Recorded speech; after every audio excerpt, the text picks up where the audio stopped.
saveur divine. Cette bonne nouvelle du royaume sera prêchée dans le monde entier pour servir de témoignage à toutes les nations. Alors viendra la fin. Ce pain céleste vous est présenté par Immaculée Niraneza.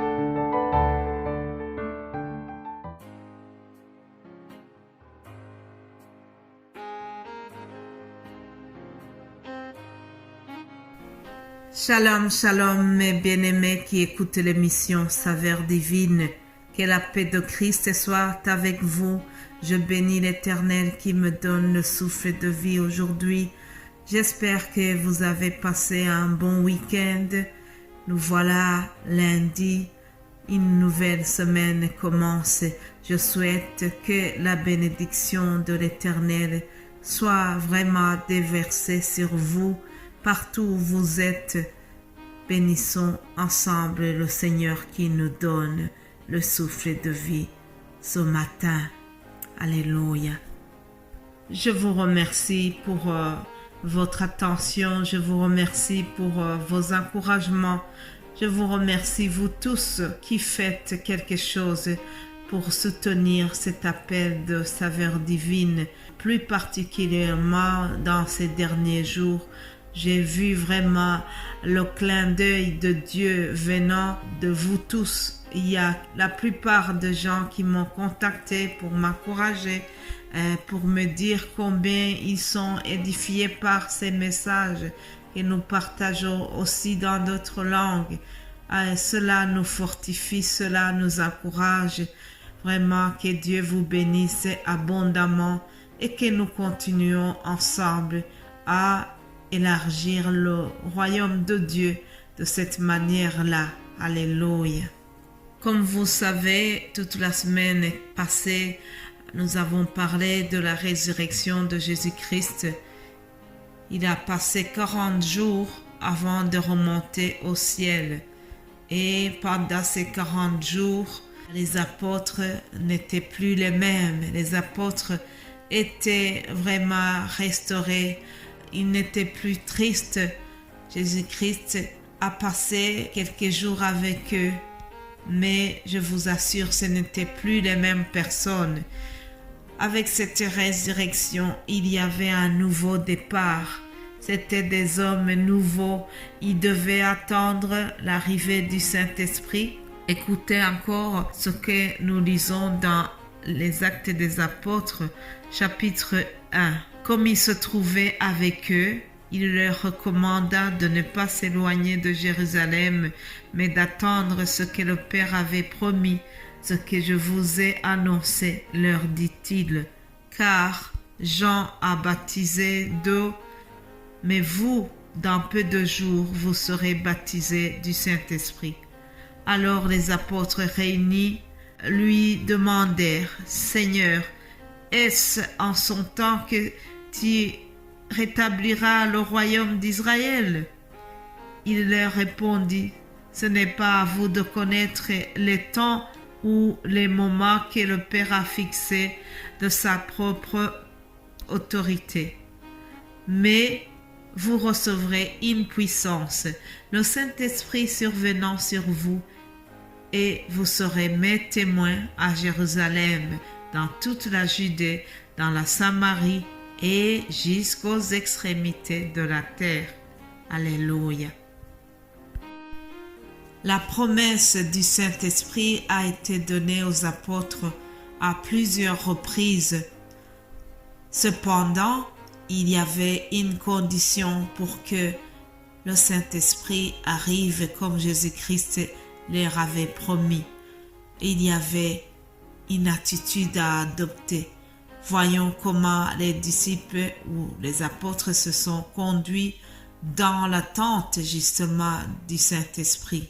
Je vous propose donc de lire Actes des Apôtres chapitre 1 au verset 14 où il est écrit « Tous d'un commun accord persévéraient dans la prière avec les femmes et Marie, mère de Jésus, et avec les frères de Jésus. » Je voudrais que tu puisses retenir ceci.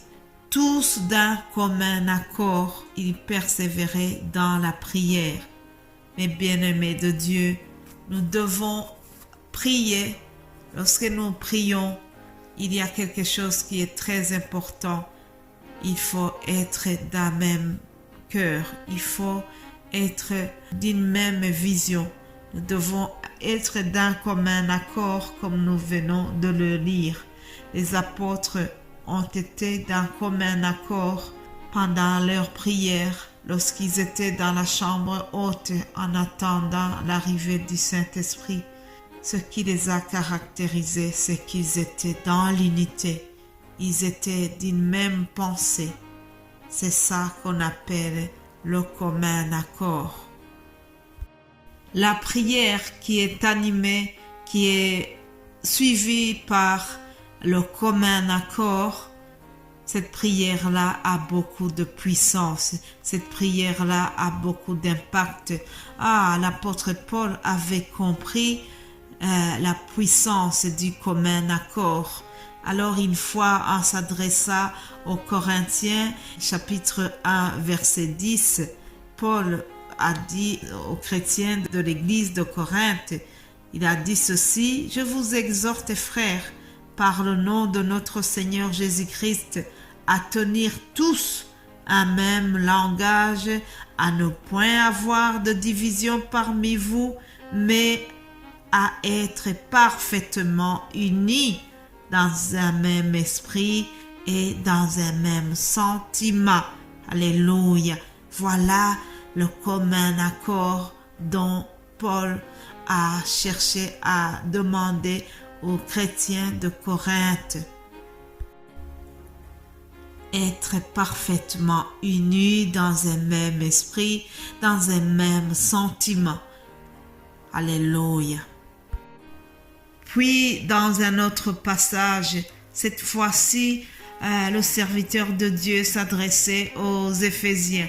Éphésiens, chapitre 4, verset 1, et il va dire aux chrétiens d'Éphèse: « Je vous exhorte donc, moi, le prisonnier dans le Seigneur, à marcher d'une manière digne de la vocation qui vous a été adressée, en toute humilité et douceur, avec patience, vous supportant les uns les autres avec amour, vous efforçant de conserver l'unité de l'esprit par le lien de la paix. » Alléluia. Voilà, chers amis, lorsque Paul dit cela, c'est en quelque sorte un appel à être unis, un appel à prier, mais avoir la prière qui est accompagnée d'un commun accord. Je souhaite que nous soyons vraiment d'un commun accord lorsque nous travaillons pour le Seigneur, lorsque nous intercédons pour nos frères et sœurs qui sont malades, lorsque nous avons différentes requêtes à adresser au Seigneur, lorsque nous travaillons en équipe, il faut que nous soyons d'un commun accord, et c'est à ce prix-là que nos prières auront de l'impact. Alléluia. Voilà, chers amis, pour aujourd'hui, c'était juste une introduction du sujet de la semaine, et nous allons continuer demain. Soyez bénis, que Dieu vous garde, et je vous retrouve demain pour une autre saveur divine. Amen.